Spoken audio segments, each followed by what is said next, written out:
Hello and welcome to the Local Leaders Podcast. I'm your host, Jeff Johnson. The Local Leaders Podcast provides a platform for successful business owners to share their stories, their experiences, their advice, and their ideas in order to help our listeners achieve more success in their business and in their lives. Get ready, another great show is coming up.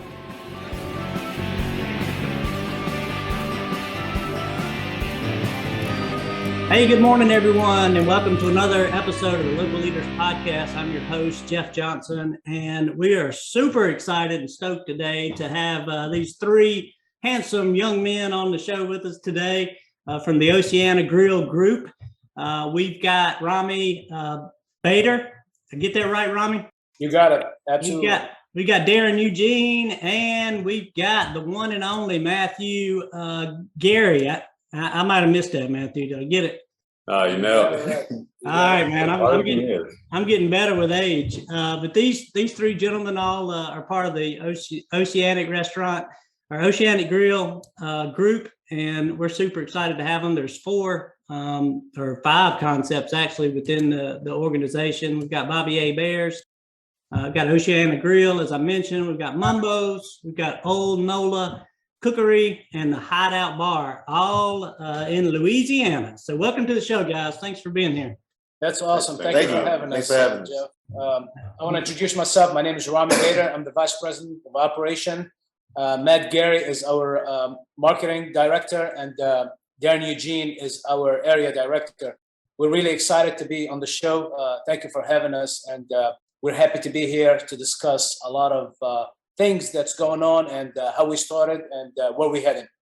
Oh, that's beautiful. I appreciate that, and we're honored to have you guys on. You've been successful and are operating all these different businesses, and you three are the core team that's kind of running the show, and we're anxious to learn from you and share with our listeners as much as we can to help them be more successful, to grow their brands, their concepts, and maybe one day have 5 or 6 restaurants and bars that they're running themselves. So let me just send it back over to you all, and I don't know how you want to break it up, but we'd love to kind of hear your background and kind of how you got this thing started and where it all came from. Definitely. So we started back in 2001. My brother Moe and myself started the company. We started with Oceana Grill, which is our main and biggest location right now. And it's located at 739 Conti Street, which is on the corner of Conti and Bourbon, the world famous street, Bourbon Street. We're right there on the corner in the French Quarter. We started with Oceana Grill. It was a small restaurant, seated about 60 people, 60 guests, and we ended up expanding. The building next door to Oceana Grill became available. So we ended up expanding the restaurant, and we went from 60 seats to about 350 seats once we expanded. So it was a great accomplishment and great expansion. As I stated, that we started in 2001, and in about 2006, 2007, this is when we acquired the building right next door to us, and we expanded. Then in 2008, we opened our second location, which is the Old Nola Cookery, located at 205 Bourbon Street. And again, in the middle of Bourbon Street, this is where most of the action happened. Then in 2014, we opened Bobby A. Bears. A lot of people know or might not know Bobby A. Bear used to be the quarterback for the Saints back in the 90s. Amazing guy, great guy. So we opened Bobby A. Bears in 2014. In 2019, we opened Mumbos. June of 2019, we opened Mumbos at 411 Bourbon Street. And in July of 2019, which is a month later after we opened Mumbos, we opened the Hideout Bar. And we have 5 different concepts, as you have mentioned. Again, my brother and I started a company, and we started small, and we grew over the years. We grew the company with amazing people that we have working along with us. Derrin is one of the guys who started with us. By the way, Derrin started with us as a server. and wow. he made his way up to a manager, then a general manager. Darren had opened all the locations with us. He opened the old Nola Cookery, he opened Bobby Aber, Mumbos, and the Hideout. He was a part of opening all the locations. Matt has been with us for 3 years now. The reason why Matt was not with us, because when we started, Matt was a baby. Matter of fact, the way I met Matt, because he went to school with my youngest brother, right? Wow. Matt and my youngest brother, Eli, they went to school. So both of them were, how old were you in 2001? 2001? Yeah. 12. He was 12. That's why I say he was a baby. I don't think he was expecting his career to be in a marketing for restaurant business. But here he is, and we're glad to have him. But Matt has been with us for 3 years, and he's doing amazing. We have, just so you know, we have 450 employees company-wide, and it is a wonderful thing to have. It's a great thing to have the opportunity for myself to create opportunities for all these people. It's a great feeling. It's a great thing to do. And especially that the people that with us are growing every day, right? I mentioned Derrin. Derrin is one of the many people that had grew with the company and moved up from servers to busters. Matter of fact, funny story. I tell you a funny story. Darren's cousins named Daniel, and Daniel started with us when he was 16 years old as a busboy, and he is a general manager to one of our locations now. Oh, wow. So it's just a great thing that we have going on for us, just because we have great people that working with us, and I'm really happy to have these guys working with us. And not just Derrin and Matt, everybody, our whole entire staff. We have great, phenomenal staff. It's amazing to see somebody start at the age of 16, Daniel in specific, and become a general manager for a busy location on Bourbon Street. Mumbos is located at 411 Bourbon Street. By the way, Mumbos is the only rooftop restaurant on Bourbon Street. Oh, wow. It's the only rooftop restaurant on Bourbon Street. So, and Daniel is the general manager for that location. So it's really impressive, and we are glad that we are able to create these opportunities and able to grow and enhance people knowledge as much as we can. So this is us as in a nutshell. Well, that's an excellent overview of the company, and lots of shout outs and kudos to the staff. 450 people is to me, that's just amazing. I've got 3. That's a large number and a lot of people to keep up with. And the greatest thing, I think that you said was that you like to create opportunity, for people to be able to grow, and you all have shown it, and Derrin has been one of them. So tell us about it, Derrin. That whole journey. Oh man, it was wonderful actually. I was working at a hotel one time and say, hey, I need to go ahead and get another job, only because I had my firstborn on the way. Bills was piling up, so I needed another job. So got a job right there by Oceana, serving, and then from there, after seeing the owners coming down and talking to people, and actually not a high and by, more of a, hey, how's your family? How's everybody? That's the type of people I would like to work with. I felt more involved. I didn't feel like a number, like employee 999. I was Derrin Eugene. And from there, I moved away from the hotel and went full time, learning from everyone, everybody that I encountered. And I have a good concept of adapting to change. And with this company, you got to be able to adapt with change, because a lot of things changes. About the pandemic and stuff like that. You have to change if you want to grow. And from learning that attribute from these guys, sky's the limit. And I've always wanted to do more, always wanted to be more. If I mess up something, okay, I messed this up, I'm gonna move on from it. I'm gonna keep going, keep growing. And that's the whole thing from growing. Growing is trial and error. You do something that's not what it's supposed to be, okay, learn from it, move on. You know not to do it again. And I share this with my employees as well. You got to keep going at it. You really do. It's adapting to change is a big strength from this. Other than that, the rest is history. I love working here. I love being here. I love to coach people. They call me the coach. We actually call each other coaches because we coach them, not just in the work atmosphere, but also in life. You know, and like Rami was saying, the people that work for us, really good people, and they look for us. They look at us for information and guidance, and we provide that no matter what we're doing. I don't care how busy we are. It doesn't. If someone comes with a life issue or any kind of issue, we're there to provide that from some help or some knowledge that we went through, and from that's what got people to stay with us and motivated them to grow with us. Like Mr. Rami said about Daniel, same thing. He saw it. You know, my brother actually works with us. And recently my daughter's working with us now. And I didn't say, hey, you need to get a job. I didn't say that at all. She said, Dad, I want to work at Bobby Heberts. Can I work at Bobby Heberts? I said, of course you can. Reason being, because when I go home, they see how I am, they see I'm happy, you know, and they want that same happiness. So for someone to see that and me not to influence, that speaks miles of that.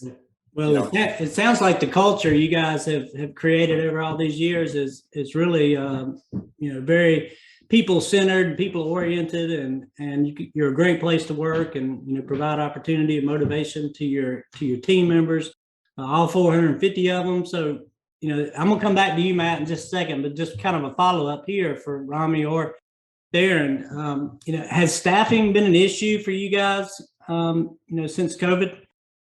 Jeff, it has been extreme struggle. And I don't think we are the only people that struggle with that. We have 450 employees right now. We are short about being conservative, about 150 people we're short as we speak. Wow. You know, and it has been an extreme struggle from the day the pandemic hit. Here in New Orleans, we start feeling the effect of the pandemic back in March of 2020. And we went on complete shutdown in late March, early April. And this is when we lost a lot of our employees. The great thing for us, Jeff, a lot of people don't know about our company, we kept as many people as possible on our payroll. This is even before the PPP was heard of. You know, we kept all our management team, every last one of them, we kept them on the payroll just because we knew once we come out of the pandemic, it's going to be extremely hard to retrain the management and retrain the staff. And it's just going to be extremely hard, especially with a company our size. You know, we might not be the largest, but, you know, we are a pretty decent company that rehiring and retraining all these people would be extremely difficult. So we decided to keep all the management team on payroll, and some of our staff, like servers, line cooks, dishwashers, you name it, anybody in different departments, whoever wanted to come to work, right? Because a lot of people were scared. A lot of people stayed at home. So whoever wanted to stay employed, we kept them employed throughout the whole entire town. And I'm really proud of doing that. Although we did that, we still lost a lot of staff members. And it has been an extreme struggle from when we opened back up. So we went in shutdown, complete shutdown, late March, early April. Then in May, we went to phase 1 here in the New Orleans area. Phase 1, which was at 25% occupancy, just for the restaurants. Bar were not allowed to open yet. So we went to 25% occupancy, and literally this is when the struggle started. From May of 2020 up till this second, as we sit and talking to you, it has been a nonstop struggle. Unfortunately, we have lost a gigantic amount of workforce. And again, not just us, it's just anybody I speak to. And it doesn't matter the profession. If it's not restaurant business, I talk to attorneys, I talk to lawyers, I talk to doctors. Even doctors have a problem finding good help or finding help, period, you know. And as they say, when you have a high demand, the wages go up, you know. So the wages going up because you're paying people more to get people to work, and it's just been an extreme struggle. Even, Jeff, even with paying people more, we're still not getting the help that we need. You know, we Yeah. have, matter of fact, right now we are offering childcare and paying student loans. We are offering that now to people to come to work. I don't think anybody's doing it in our area, which is paying your student loans and paying for your childcare. And we still have a problem finding staff. It's just been an ongoing struggle from March of 2020 up to today. I'll let Derrin elaborate a little bit more. Yeah, no, just like Rami said, it's been a little tough. On the flip side, on a positive note, your core staff, if you keep your core staff, the ones that's been there for a while, that grew with you and stuff like that, if you have that core staff, you're able to gain. If someone, like you said, as far as it's just getting the people in. You know what I mean? If you got your core staff, the foundation is good. The foundation is good. All you need is the other people to start building the house back up. It has been rough trying to get people to come in, or usually have interviews and applications, stacks this high, but no one really shows up. And like you said, it is kind of rough. But you know, we persevere. You know, you have to because we got a job to do. Like I said, though, as long as you got that core staff and get people in, the core staff will teach the others our culture, as you say, as far as people-wise. Yeah.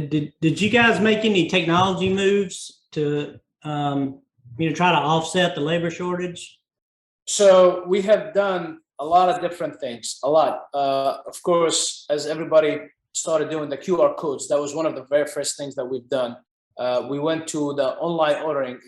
We used to have the cashier usually take the orders over the phone, but now we went to completely online ordering through our website.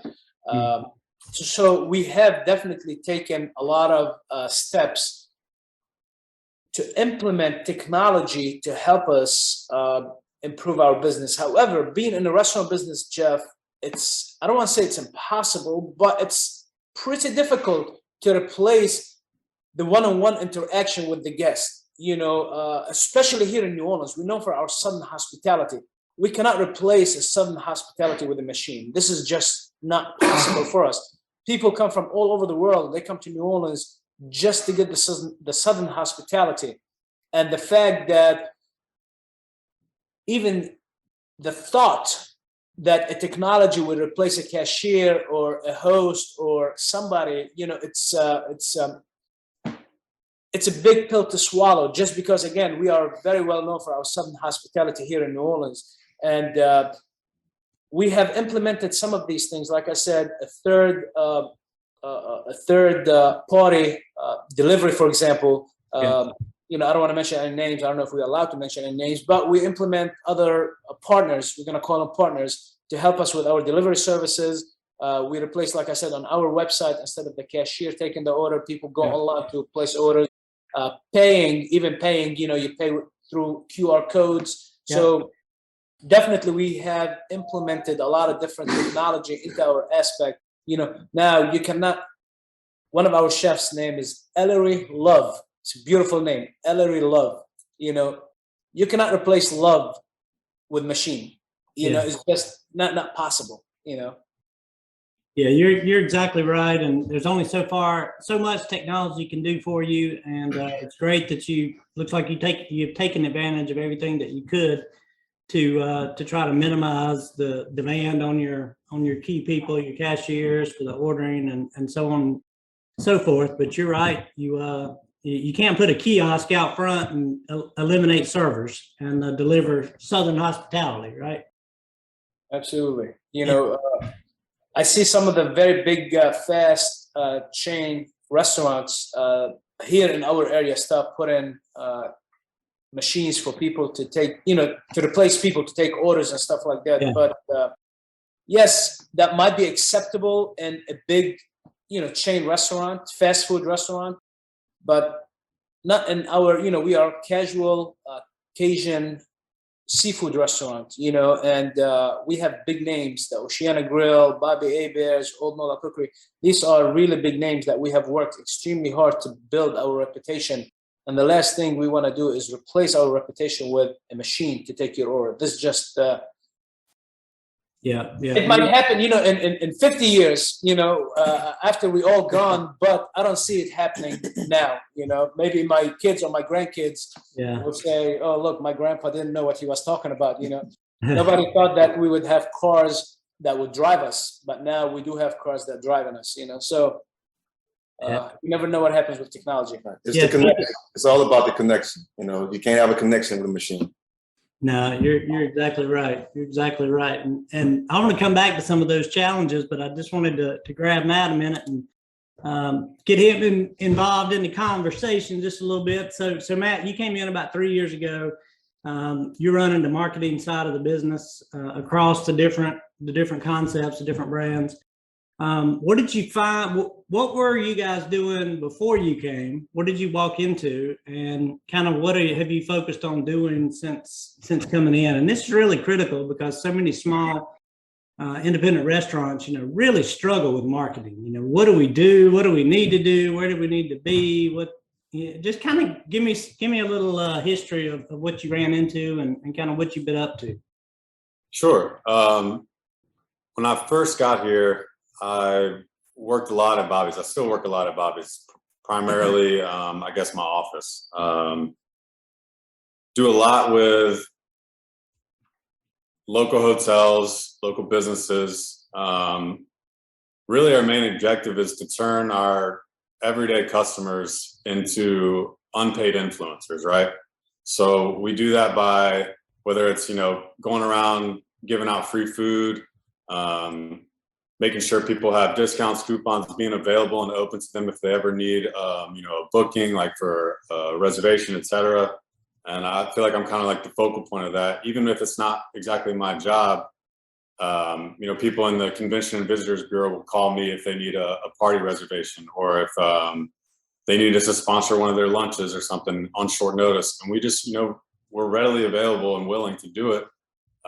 Because of the network effect that it creates, right? So like we help out this one person and we do a great job, and then they can go and tell their friend, their family, like, oh, I had a great lunch today from Bobby Heberts. They gave us this free appetizer card that went with it. It was in our to-go bag. However we supply it, and it just gives them an opportunity to come back and experience us again and share that with people. Dining is an intimate thing, and you like to do it with people who you're familiar with and you enjoy their company. So if you can experience something new with someone that maybe they haven't experienced, and you can show them something, is really valuable, because when they enjoy it, they in turn want to do it for other people that they know. So the biggest challenge for us is just, how do we spend our money in the most effective places to give us the biggest reach? And then how do we replicate what Rami's talking about, having a great experience? How do we do that consistently, right? Like, can you have 365 good days in a row? And if you're open for 10 years, can you have 3,650 good days in a row? Maybe not, but maybe you can have 3,000 good days in a row. And people come back for that certainty. You don't try a new restaurant because you're scared. Maybe, I know I can go here and have a great meal, a great time. There's something to be said for trying a new restaurant, but you always tend to lean back on your favorites, specifically because of that comfort and that certainty. And that's really what we sell on top of the food. We're an excellent restaurant when it comes to service and food and product. And, we just want to create good dining memories for people so they come back. Jeff, I tell Matt all the time, he has one of the toughest jobs in the company. It's extremely hard to convince somebody to come try something new. When somebody's comfortable going to a certain restaurant or going to a certain spot, they're comfortable going there, especially if they've been going there for years. So Matt has a really difficult job trying to go convince people otherwise, and we do a lot of different marketings, from social media to radio to TV. We advertise at the airport. So there's a lot of different things that Matt does. And I take my hat off to him, just because being out there dealing with people, just trying to convince somebody to come try our restaurant, our food. Now, granted, we've been in business for a long time, so we do have a good name that we have created, which is amazing. but still for the newcomers, it's difficult job for a marketer person, to come try to convince somebody to come try something new. It's a difficult job. Well, plus you guys are in the restaurant capital of the U.S. The restaurant and bar anyway. Right there in Louisiana, on Bourbon Street. I mean, it's a lot of competition, a lot of people competing for those same customers. So yeah, definitely a tremendously challenging job for you guys. And yeah, you mentioned social media, radio, TV, airport stuff. You got to get that mix in. I'm curious though, are you marketing the restaurants individually, or are you like rolling them all together and trying to do any like cross promotion or any of that kind of stuff?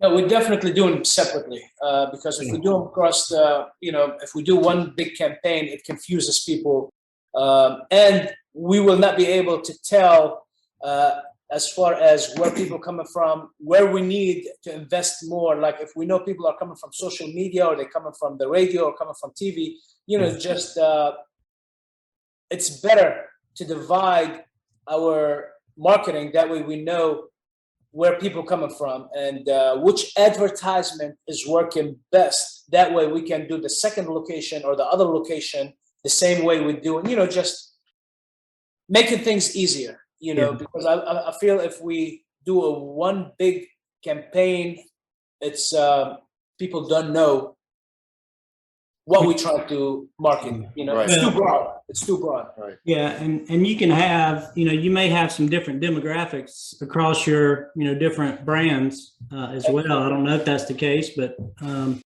and each restaurant known for a specific item. Like for example, at Bobby Hebert's, we are very well known for our Cajun poutine dish, which is Cajun fries topped with cheddar cheese, topped with mushroom crawfish cream sauce. It's making my mouth water just talking about it. Right? It's an amazing dish. At Oceana Grill, we are famous for our crab cakes. Our crab cakes are phenomenal at Oceana Grill.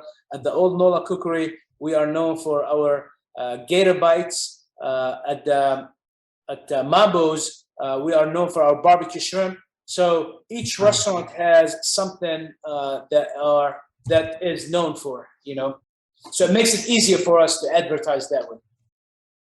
Yeah, that makes sense. And again, keeps things separate so you can track the metrics and see what's working and see what's not, and do more of what works and less of what doesn't, right? That's Right. Oh man, that's awesome. Well, let's go back to some of the challenges, and Rami, I'm gonna look at you when you guys started the Oceana Grill. Did you have issues like capital issues, or did picking out your building, anything that you remember that jumps out as being the harder part of actually getting it started? I remember every moment of it, Jeff. Let me tell you. I think the guys here might be hearing me talk about certain things for the first time. Derrin might know a couple of things, but Matt definitely going to be hearing me talk about new things I've never discussed before. Of course, capital is one of the biggest things that you face when you open a business. First of all, you got to find the locations. Once you find the location, you got to find the concept. Especially like you mentioned earlier, here in New Orleans, you are competing with world famous chefs. You have great chefs in the city of New Orleans that you are competing against, and it's a tough market. So you got to make sure that you have the great location. You got to have the great concept, and putting it together is one of the most challenging things. I used to sleep at the office. I really did not have a place to sleep. I used to sleep at the office. Matter of fact, on top of Oceana. I had an office and I had a small mattress. I used to sleep there for about 2 years. I slept there just because I didn't want to leave. I did not want to leave. I wanted to stay there the whole time to make sure everything is running good. I wanted to make sure everything is operating the way I wanted to operate. And I didn't want to pay a rent either. So it was a win-win situation. You stay there, I eat there, I drink there, I do whatever I want there. I don't have to leave. I didn't have to buy a car. I didn't have to pay for insurance. So it was a great start that I stayed at the restaurant for 2 years. it was definitely a challenging moments. We had a lot of challenging moments from marketing part, from the marketing point of view. We had to market the restaurant, so it was a lot of work, a lot of door to door. We had to go from a hotel to another to let them know, like, hey, we are here. We have great food. Like Matt said earlier, we had to bring them food so they can taste our food, because a lot of people don't want to come to your restaurant. They don't know you. They don't want to come to the restaurant. They used to X restaurant, that they want to go to X restaurant because that's the restaurant that they know. So okay, you don't want to come, no problem. How about I bring you food? You try it. Tell me what you think. And we build a reputation, and we build our supporters. I want to call them our supporters, because our partners are great people that send us business. Just from interacting with them, it was my brother and I will never forget, my brother used to stand on the corner of Bourbon and Kantai as basically a barker to bring the people in while I was in the restaurant. And then when the restaurant gets filled, he used to go to the kitchen. I used to go behind the bar. So it's definitely a lot of challenges. You mentioned earlier capital. Capital was one of the biggest challenges we had. A lot of times, I don't know if my brother would be happy if I say that, but he went out on a date with a girl that he could not afford to pay for the movie ticket back then. And the movie ticket back then, I think it was like $4, $5, if I'm not mistaken. And he could not afford the movie ticket back then. And the girl ended up, his date ended up paying for his ticket. Probably he's gonna kill me for saying that. He's not gonna, he's not gonna be happy. But struggling in the beginning, it's part of every startup business. Anytime you start a business, you struggle, but eventually the payoff is good. As long as you stay consistent, you work hard at it, it will pay off. But you have to be consistent. You have to be consistent. You have to be genuine. You have to be acceptable to all the changes, to all the criticisms that you get from your customers. So we get criticized a lot. Jeff, when we opened, a lot of people did not like this, like that. They didn't. I had a customer come in, Jeff, and tell me they did not like where we put the tree.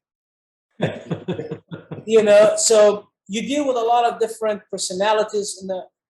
On an average, a week, we feed at Oceana, we feed about 7,000 people on an average, okay? And that's 7,000 different personalities that we have to deal with. And I'm not complaining by any means. I'm extremely happy. I'm extremely thankful. But just to show you the challenges that you go through as an operator, that you have to deal with 7,000 different personalities. You have to please. One of our company's culture is pleasing every guest. Every guest, we must please. Nobody can leave the door unless if they are 100% pleased. And this is part of our culture. So we go over and beyond to make sure that everybody's pleased. So it's another difficult thing that you have to, I don't want to call it difficult, but it's a challenging thing to deal with. And I think we do a pretty good job, not to brag, but sometimes we got to give ourselves some credit. I believe we do a pretty good job at pleasing every guest that come in through the door, because it's our job, right? It's really our job to make sure that we're pleasing every guest. I go to some restaurants around the city, and usually when I sit down, especially on a Sunday, I stopped going out to eat on a Sunday because of this issue. I go out to eat, we added this, we added this, we added that.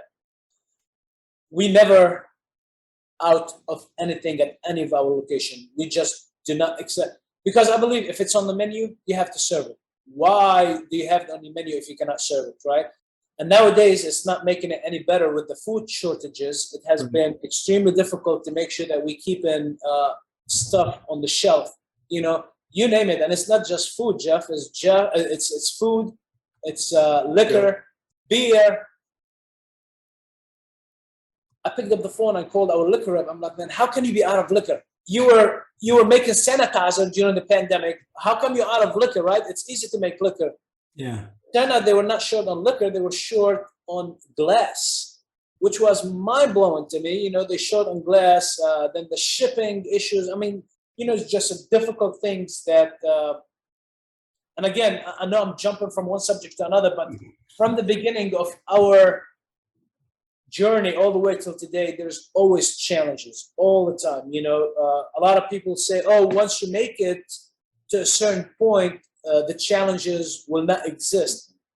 Matter of fact, this is when you start failing, in my opinion. This is when you start failing if you don't have any challenges. The challenges are daily. It's every single day you have a different challenge that you have to deal with. None of us ever thought that we would be dealing with a pandemic. We live in New Orleans. We are known for our hurricanes. We just had Ida, and Ida hit us pretty bad. But let me tell you, it didn't hit us as bad as other parts of the surrounding area of New Orleans, right?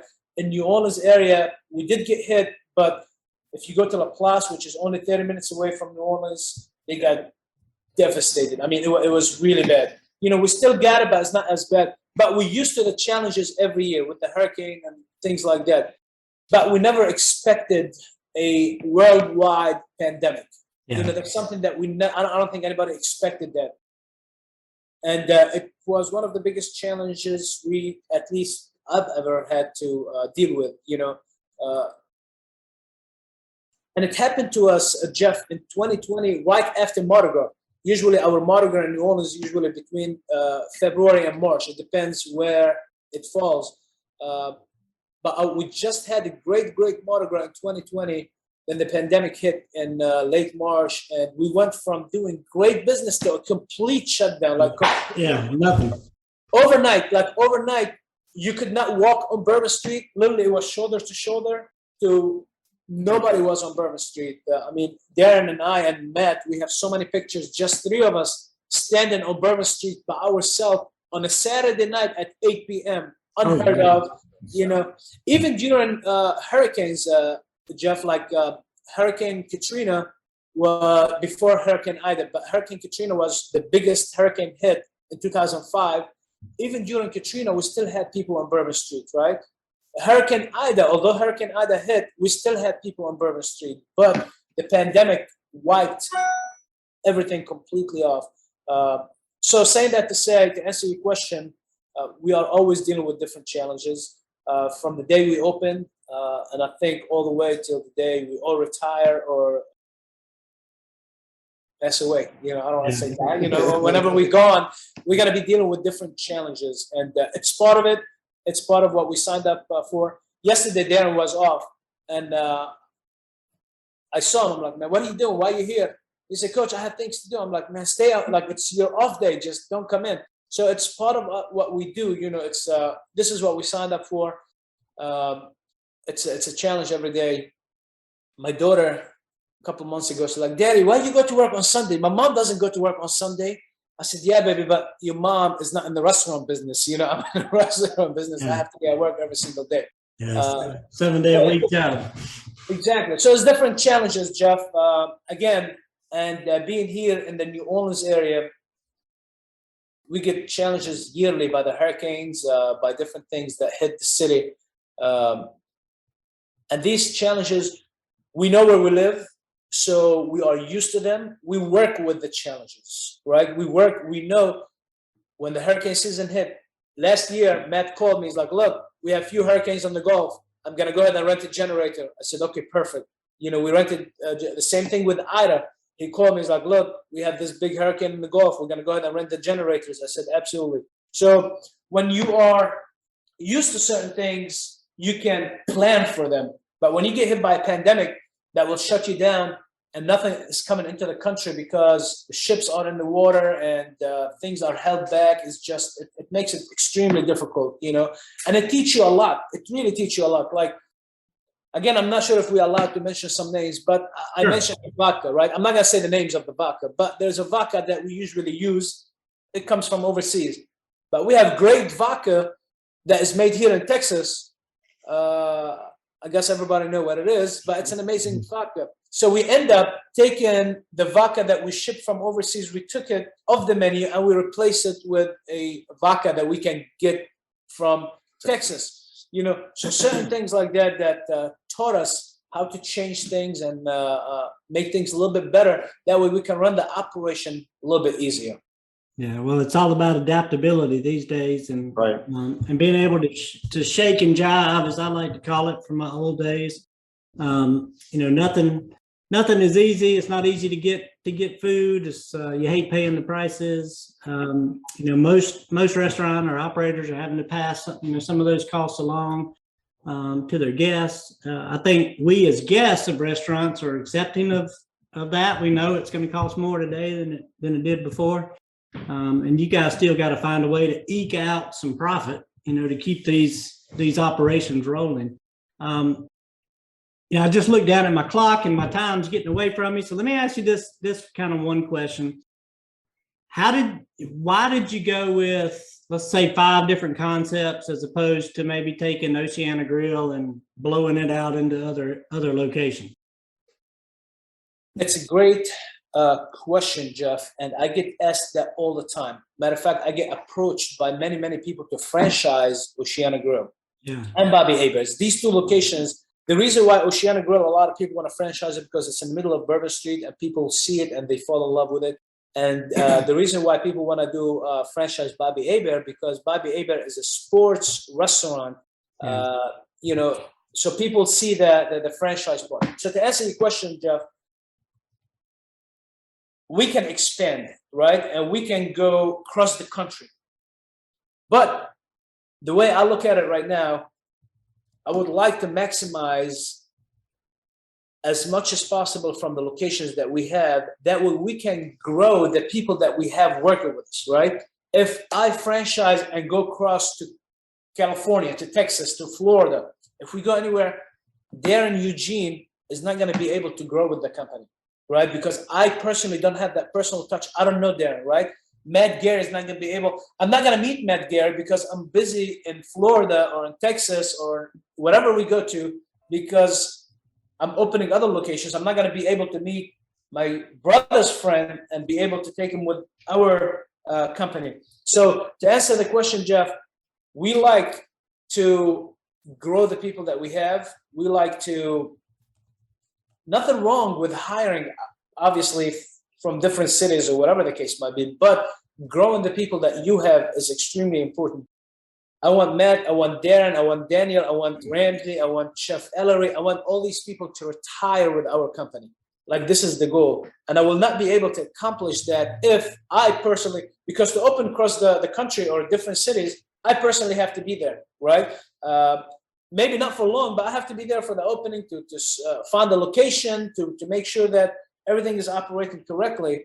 And I'm not going to be able to see the talent that Matt has. I'm not going to be able to see the talent that Derrin has, unless if you know a magical way to teach me how to do that, I'll be more than happy to take your advice. But this is the reason why, we try to, we stay local. We want to do everything locally. We do, business with local farmers, with local fishermen. We have our guy, Randy. He go pick up the shrimp. What is it? Three times a week, Coach Randy? Yeah, 3 times. 3 times a week. They go pick up the shrimp, deliver them to every single location. So that's the type of relationship that we want to have. And that's the reason why we have not expanded across the country. Well, that is the best answer probably to that question I've ever heard because, you're exactly right. When you've got more than one, when you've got multiple opportunities with, with several different brands, you've got an upward path for employees and we all want to grow. And so does the majority of people out there working. And you're right. If you go to San Francisco or you go to Dallas or you go wherever, you're going to have to start fresh and bring in new people and you're not able to grow the current team that you have and give them new opportunities. So that's an awesome answer and a great reason to stay right there where you are. And, that makes us all want to look forward to the next brand or concept that you guys bring out. And Absolutely. so the question is, are you all thinking, are you planning, are you looking ahead at any future new developments that you can share at this point? So we do have a new location that we are in the middle of negotiation right now, and it's right there in the French Quarter. And so we definitely have a new concept in mind.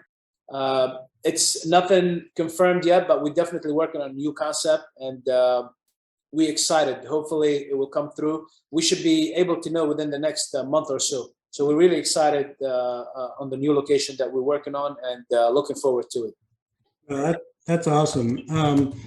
That's exciting, and the fact that you pretty much opened two concepts or two brands, right at the back end or right before COVID, and now that we're kind of sort of hopefully coming out of it, although who knows, you're already planning for another. So that's a testament to you guys' success and your ability to create a great organization, and I commend you for all that all three of you have done along with your team. Thank you. We appreciate you very much. Hey, any last thoughts or bits of advice that maybe I've neglected to ask and bring forth that you'd want to share with with smaller independent restaurants who are kind of thinking about or looking at or wanting to expand, from that one location? What would you tell them, guys? I think it's just important to be present in your community. Growth really comes from the people that support you. So as long as you put out a consistent product and you show up every day, people are going to resonate with that, and they're going to support you. Their kids are going to support you. Their friends are going to support you. You're going to grow just from staying true to your concept and your product, and people are going to see that when they come in, and they're just going to appreciate the authenticity of what you're providing. And it's going to give you a great base to work with as you look to expand. Just staying true to yourself. Stay true to yourself. Stay consistent. Make sure you grow the people that you work with. Respect the people that you work with. Appreciate the people that you work with. It's extremely important. Let me tell you, Jeff, without the people, I wouldn't be here. It's that simple. Without my team, I would not be here. So you got to take care of your team. Once you take care of your team, because your team will take care of your customer. Right. And it's a domino effect from there. It really is a domino effect. You take care of your staff take care of the guest, and it's a simple equation, but a lot of people overlook it. It's a simple equation and a successful equation, in my opinion. And for me, adapting to change. You have to be able to adapt to the change. Like Coach was talking about the challenges and stuff like that. Currently, right now, the restaurants we have is number 1, 2, and 3 in TripAdvisor, number 1, 2, and 4 in Yelp. And that's current. But before the pandemic, it was 1, 2, 3 in TripAdvisor, and 1, 2, I want to say 8 in Yelp. So as long as you're adapting to change, it's not going to hurt you as much. You're going to feel it, but you got to be able to overcome those challenges. You got to figure out a way. For every problem, there's a solution. And we tell this to the managers all the time. For every problem, there's a solution. But in order for us to stay where we at, grow or get better, you have to adapt to the changes within the world, Yeah. And you guys have given some great advice all the way through this, and our listeners, I'm sure, are going to be very appreciative of hearing your story and talking about the journey that you all have taken as a team, as an organization. Again, and heck, you've been doing it for 20 years, Rami. Yes, sir. You and Derrin both. Now Matt's not old enough, as we talked about, but he'll be the one to keep it going maybe down the road when you guys get ready to step aside and retire. That's the plan. Right. That's the plan. Yeah, that's awesome. Might be too much stress. I don't know.